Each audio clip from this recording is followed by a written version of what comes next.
What's up, YouTube? This is Hunter's Kevin coming at you with another video. And just a week ago today, I saw the new movie Dolly, and it was a pretty decent movie. It had like a 1970s horror vibe to it. Basically, in this movie, um,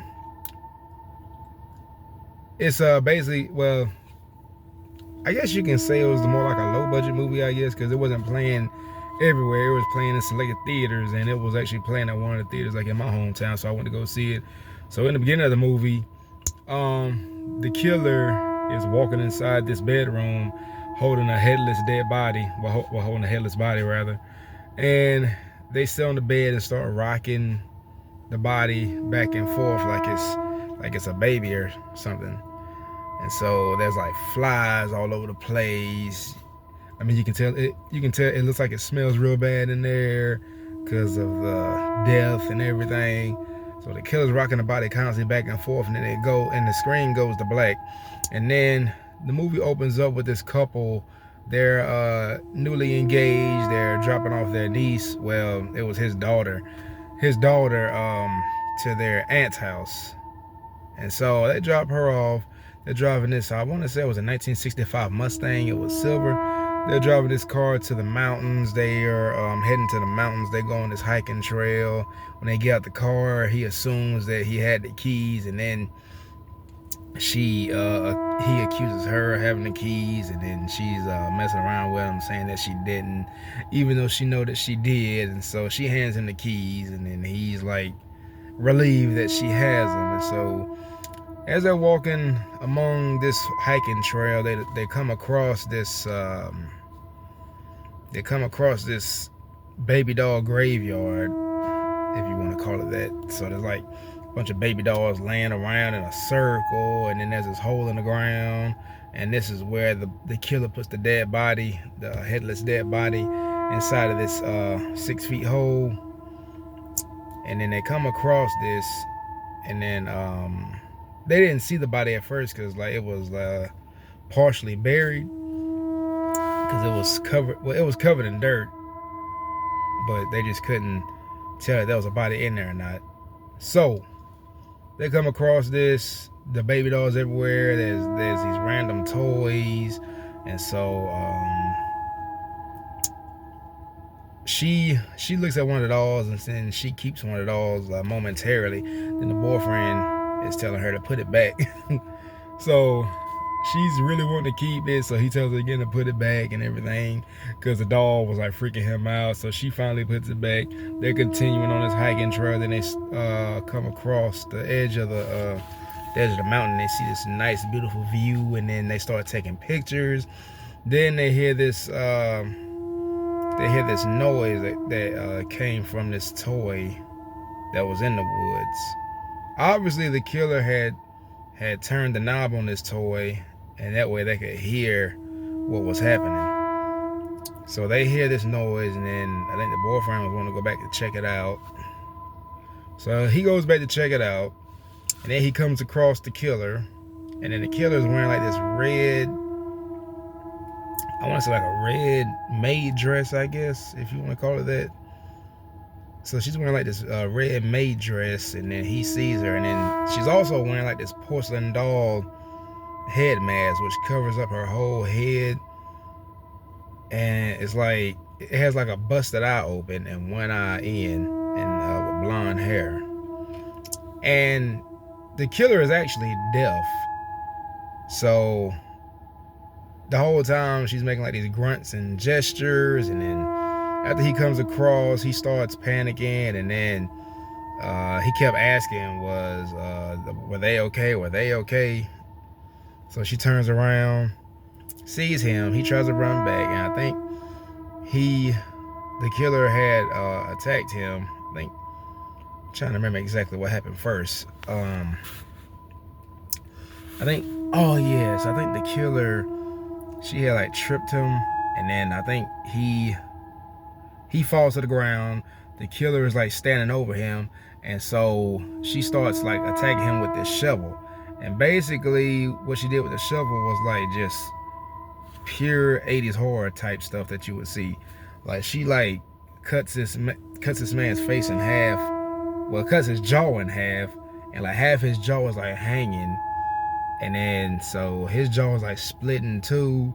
Then it like fades to black again, and then it cuts to another scene, cuts to a whole different scene where she's like wandering through the woods alone. She's looking for him. She's hoping that he's okay. And then finally she comes across him. He's laying there. Now at first I thought this guy was dead, but he wasn't dead. Somehow this guy actually survived that. Well, in this moment he actually like survived that briefly. And then so she comes across him. She's assuming that he's dead at first. So she runs away, and then she comes across the killer, and the killer actually kidnaps her or abducts her and then takes her back to this old abandoned house that's in the woods. The house kind of looks like a castle, but not really. It's like one of those big old houses that was probably like built back in like the 1800s. And then so she takes her back there. There's like, I think there was like 7 chapters in this movie altogether. So they go back to the house, and then screen fades to black again. This is like chapter 3. And so after she brings her back to the house, like fades to black, then in this opening scene, she's like rocking in this baby crib. She's wearing these white, she's wearing like a white mini skirt with these shoes. She's just constantly rocking back and forth. She finally wakes up, and then she realizes that she's in this abandoned house and the killer's downstairs. And then out of nowhere, she pushes this baby crib in the room, and there's like a little baby doll in there. Like his little head is like rocking back and forth or whatever. Pushes it back, and then she pushes it back to the killer, and then so the killer pushes it back again, and the killer starts clapping her hands, etc. Basically, she abducted her because she wanted like a little doll to play with. So put it that way. And so she's basically taking care of her like she's like her little doll, feeding her this nasty food. Yeah, there was some gross scenes in this movie, I ain't gonna lie. It's like some of the scenes that like kind of turn my stomach. But yeah, she feeds her this nasty spoiled food and this spoiled milk in the refrigerator. She's like, she's not wanting to drink it because she knows it's gross, and then she starts puking it back up. And then so she tries to breastfeed her. The killer actually pulled like one of her breasts out, and then she's trying to breastfeed her. Then out of nowhere, she bites the nipple off, rips her nipple off, and then so she pretty much injured the killer at that time. And there was also in one scene where she comes across this door, and there's a man that's like chained up in there.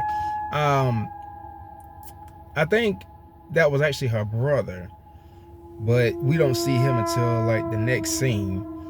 But she hears his voice. He starts talking to her, and then telling her that there's a key in the house that she needs to get a hold of to set him free, and that he was gonna show her how to get out of there, or how to like get that bar off the door, because the bar was like chained up. There's a bar across the door. And then after that, she tries to run out the house. That's how she realized that the door was chained up and locked. And then somehow the killer catches up with her, and then I think brings her back to the kitchen, and she actually spanks her a few times. I believe it was with a paddle, or it might have been with her hand. I can't remember exactly, because it's been a week since I've seen this movie already. So yes, I know I already said that. But yeah, she spanks her like a child, and then puts her, I guess, in timeout, so to speak. And so finally, a few moments later, she kind of like obeys her in a way just enough to get out of there or escape that place. So she comes across a guy who was chained up, and then there's like another dead body like that was next to him. He was saying that was his brother.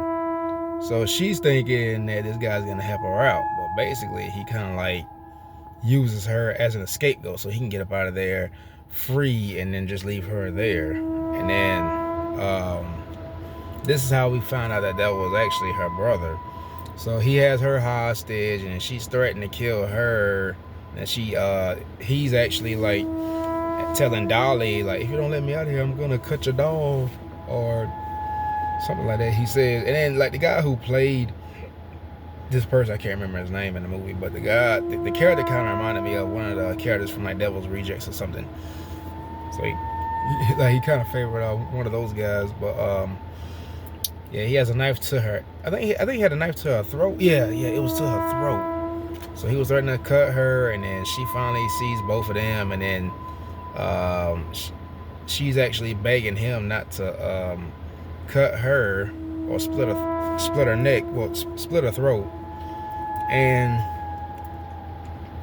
so after this, I think she finally like breaks the door down, and then somehow she ran up out of there first, and then she ran up out of there. Well, before she runs up out of there, she actually stabs the guy. The girl actually stabbed the guy first, and so he tried to attack her because it didn't fade him. So Dolly actually helps the girl out. She beats him over the head with a shovel, and then he falls to the ground, and then Dolly's actually beating his face in, and you could see everything. Like this, she was beating his face in, like, you know how like when you got Play-Doh and just squish it, that's what his face looked like after she was like beaten to death with it. And that's when things get out of hand. So Dolly's disappointed with her.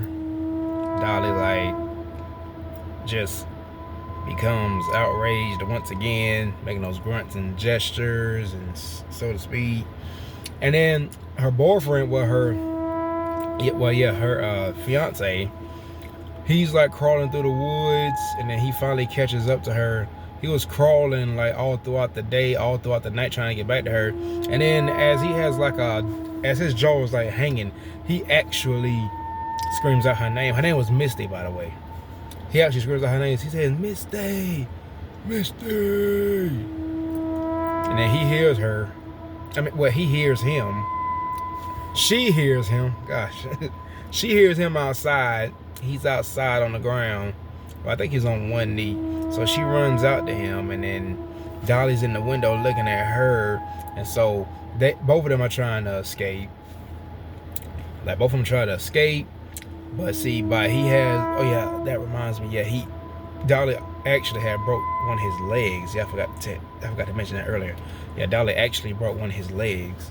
So he wasn't able to run how he wanted to, so he had to crawl. So Dolly just finished him off, even though the guy somehow survived with half a jaw hanging and then a broken leg.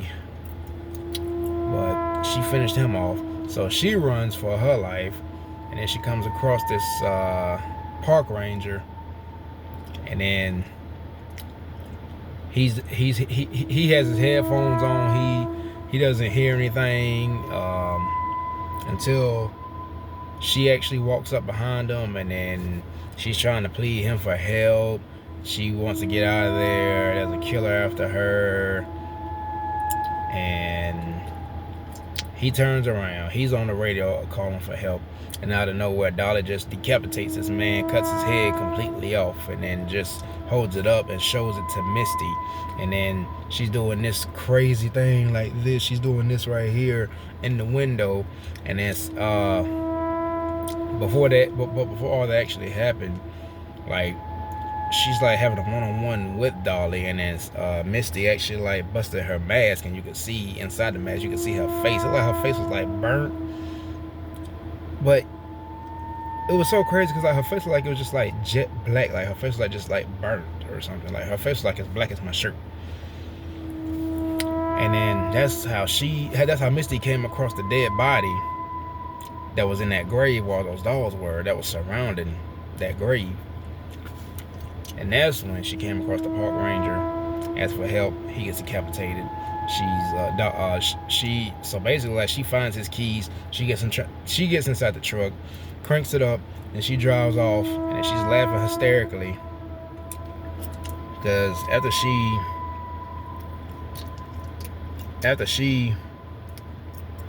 after Dolly killed the park ranger, before she gets away. I think she actually killed Dolly with the shovel herself. Then she finds the keys, then drives off, and then she gets away from there. And then she's like laughing hysterically because I guess everything she's been through with the killer and losing her fiance. And then she finally gets her ring back from the killer. And then it was just, I'd say, I give it like an 8 out of 10. It could have been a little bit better, but it was actually a pretty decent movie, so to speak. But y'all go check it out if y'all ain't seen it yet. It's still playing in selected theaters. Selected theaters. But it was pretty decent. So see, y'all go see it for yourself. See how y'all like it. Some of y'all might not like it. Some of y'all might think it's boring or however you feel. But I recommend it. But this is Honest Campbell signing out. Don't forget to like, comment, share, subscribe, tap that bell for all post notifications, upcoming videos. Until then, I'm out. Peace.